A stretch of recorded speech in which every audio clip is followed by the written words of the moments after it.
자, 여러분 안녕하세요. 오늘의 한자어 446번째 시간, 이 단어에 대해서 알아보도록 하겠습니다.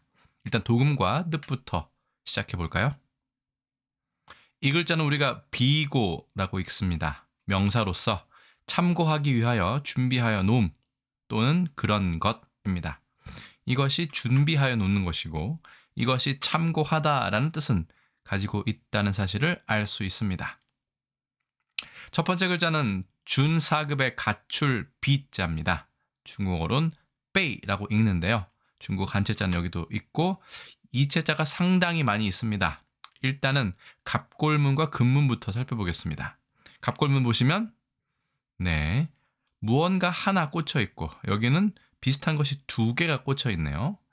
여기만 보자면 좀 알 수 없을 수도 있는데 실제로 잘 보시면 이 부분이 바로 화살이라는 것을 알 수 있습니다. 보통 이렇게 해서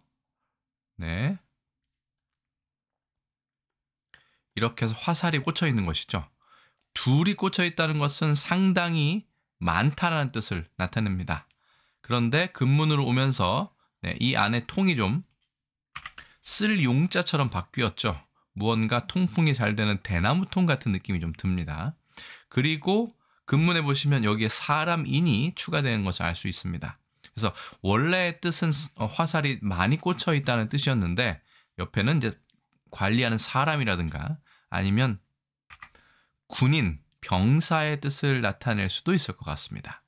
이 글자체가 소전체로 오면서 지금의 해서체와 비슷한 모양으로 바뀌게 되었죠. 그러면 화살통과 갖추다는 어떤 의미를 가지고 있을까요? 실제로 뒤에 설문해자에 보시면 삼가다라는 뜻을 가지고 있다고 얘기했는데 실제로는 이 글자는 화살통에 화살이 가득 들어있다, 꽉 차 있다. 그래서 전쟁할 준비가 완전히 갖추어졌다라고 해서 갖추다는 뜻을 가지게 된 것으로 보입니다. 근문에나 아니면 소전 아니면 해서에 있는 사람인 같은 경우는 그것을 관리하는 병사일 수도 있겠지만 실제로는 전쟁을 위해서 필요한 것은 화살뿐만 아니라 무기뿐만 아니라 인원도 필요하겠죠. 그렇기 때문에 사람이 들어간 것은 아닌가 하는 생각을 하고 있습니다. 자, 그러면 설문해자에서 어떻게 풀이하고 있는지 보시겠습니다. 삼가다, 신야 이렇게 되어 있죠. 삼가다라는 것은 신중하게, 그렇죠? 전쟁을 준비한다, 완벽하게 갖추기 위해 완벽을 기할 수 있도록 노력하다의 뜻까지 가지고 있기 때문에 이런 뜻이 아니었을까 생각이 들고요. 사람인의 뜻을 따르고 의미는 사람이고 옆에 있는 것이 갖출 비자입니다. 그러니까 이것은 소리를 나타낸다, 형성자로 본 것이죠. 여러 가지 글자체가 있는데 이렇게 생긴 글자체도 있다. 마치 맞길 위자처럼 생겼네요. 실제로 이 글자는 삼가다의 뜻에서 시작한 것으로 보이나 나중에 신중하게 전쟁 준비를 하다, 누가 언제 쳐들어오더라도 방비할 수 있도록 만들다라는 뜻으로 변형된 것으로 보입니다. 그래서 나중에는 가득 차다 혹은 모두 완벽하게 이런 뜻도 가지고 있는 것으로 보입니다. 화살을 담아두는 통을 전동이라고 얘기하는데 그 전동을 뜻하는 한자가 이 글자도 있고요. 옆에 갖출 비자처럼 보이는 이 글자도 있습니다. 물론 가죽 위가 왼쪽에 있지만요. 자, 두 번째 글자 보시겠습니다. 생각할 고자입니다.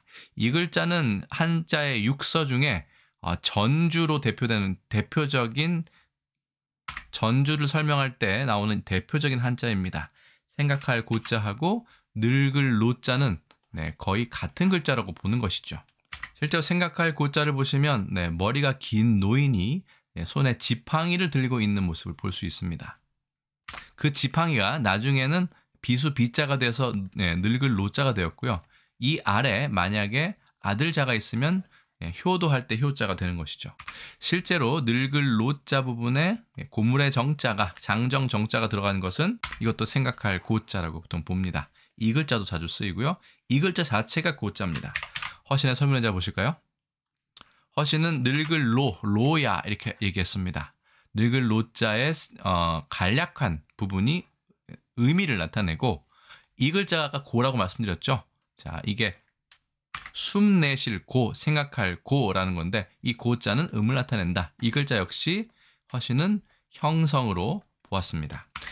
이 생각할 고자는 상당히 뜻이 많은데요. 늙다의 뜻 외에도 돌아가신 아버지의 호칭, 이루다, 그리고 성찰하다, 연구하다, 두드리다의 뜻도 가지고 있는데 지팡이로 두드리는 것을 뜻하지 않나 싶습니다.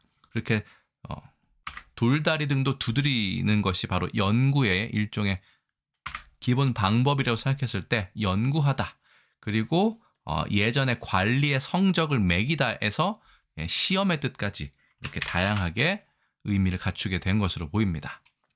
글자 정리하겠습니다. 준사급 갖출 비, 5급에 생각할 고자입니다. 비자 이렇게 씁니다. 하나, 둘, 셋, 넷, 다섯, 여섯, 일곱, 여덟, 아홉, 열, 열하나, 열둘, 12획이고요. 생각할 고자 하나, 둘, 셋, 넷, 다섯, 여섯, 6획이 됩니다. 그래서 보통 비고라고 얘기하면 참고하기 위하여 준비하여 놓음의 뜻인데 2번의 뜻을 자주 쓰죠. 문서 따위에서 그 내용에 참고가 될 만한 사항을 보충하여 적는 것 또는 그 사항 이렇게 되어 있죠. 비고를 적다. 비슷한 말로 잡이라는 것이 있습니다. 비고란도 많이 쓰죠. 문서 따위에서 참고가 될 만한 사항을 적기 위하여 마련해둔 란, 자리입니다. 비고난이라고 읽지 않는다. 한자어와 결합할 때는 란으로 읽는다라는 추가 설명도 있었습니다. 이거와 비슷하게 비망이란 말이 있죠. 잊지 아니하기 위해서 준비하는 것. 그래서 적어둔 것은 비망록이라고 얘기합니다. 잊을 때를 대비한 것이 비망이고 참고할 때를 대비하여 한 것이 비고가 되겠습니다. 우리나라 비고라고 읽고요. 중국에선 베이카오, 일본에서는 비고라고 읽습니다. 갖출 비자에 간화자가 쓰인 것을 제외하면 한중일 삼국이 모두 비슷한 용법으로 사용하고 있는 것을 알 수 있습니다.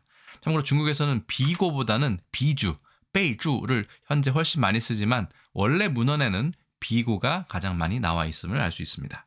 영어로 의역하자면 remark나 note 정도로 의역할 수 있겠습니다. 이것이 주석도 되지만 비고, 비고란에도 사용되기 때문이죠. 자, 조선왕조실록에 보시면 비고라는 표현이 원문에 94건이 검색됩니다. 자세히 연구하거나 갖추어 고찰하다의 뜻으로 사용됐지만 어쨌든 비고라는 단어가 꽤나 자주 사용됐다는 것을 확인할 수 있었고요. 일제강점기의 동아일보 27년 기사를 보면 비고라는 표현이 분명히 보입니다. 광복 이후에 경향신문 82년 신문을 보아도 성적표 비고난 이렇게 되어 있네요. 원래 란이라고 써야 되는데 그때는 표준어의 규정이 좀 명확하지 않았던 모양입니다. 자, 그래서 오늘의 한자어 446번째 시간에는 갖출 비, 생각할 고가 결합한 비고에 대해서 알아보았습니다. 나중에 고려해야, 참고해야 될 때를 대비하여 적는 것, 비고라고 보시면 되겠고 잊어버릴 때를 대비하여 적는 것은 비망 혹은 비망록 이렇게 부른다고 보시면 되겠습니다. 오늘 제가 준비한 건 여기까지입니다. 여러분들의 의견 댓글로 많이 알려주시고 저는 또 다음에 다른 콘텐츠를 통해 다시 인사드리겠습니다. 여러분 안녕히 계세요.